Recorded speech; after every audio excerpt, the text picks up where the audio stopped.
Today we're going to talk about microgreens. What are they and how do you use them?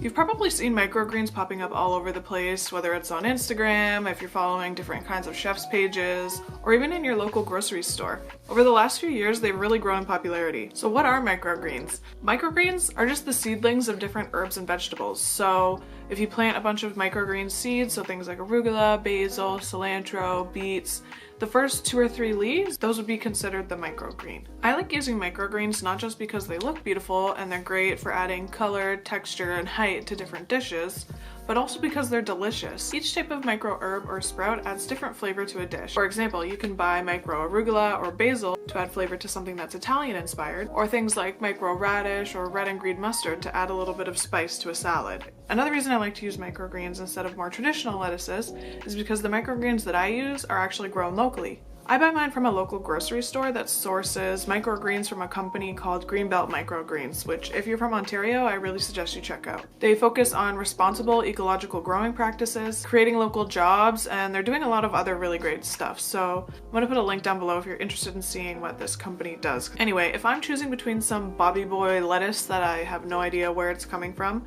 or a local microgreen, then I'm going to choose the microgreen every time because I know where it's grown and I know it's grown by a company that focuses on sustainable growing practices. Another reason that I really like microgreens is that you can grow them yourself. They're super easy to grow and they can be harvested in about 2 to 3 weeks. I grew some last year and I'm planning on ordering some seeds to grow a few more again this spring. There are a ton of different varieties of microgreens. I've definitely only scratched the surface, but I really encourage you to experiment at home or in your kitchen. If you like this video and you'd like to see more content like this, make sure you hit the red subscribe button down below, and I will see you guys next time.